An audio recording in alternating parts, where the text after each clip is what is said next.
ఖాళీగా తిని డబ్బులు సంపాదించుకోవాలంటే పాస్టర్ అయిపోవాలి. నేను ఒక 2-3 కామెంట్లు చూసా.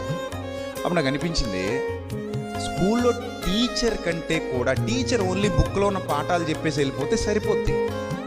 కానీ నిజంగా సత్య సంబంధిగా నిలబడాలనుకున్న సేవకుడు బైబిల్లో ఉన్న ప్రసంగాలు చెప్పేయడం ఈజీ కాదు. దీని మీద చాలా పట్టు ఉండాలి, చాలా లోతైన అభ్యాసం కావాలి. అలాగే వచ్చిన వారికి ఏం బోధించాలి, ఎలా నిలబెట్టాలి, ఎలా కట్టాలి, ఎలా వాళ్ళను మోటివేట్ చేయాలి దేవుని వాక్యంతో, ఎలా వాళ్ళను తీర్చిదిద్దాలి, ఎలా వాళ్ళను పరిణతి గలవారుగా మార్చాలి, క్రీస్తు యొక్క సారూప్యంలోనికి తీసుకెళ్ళాలి.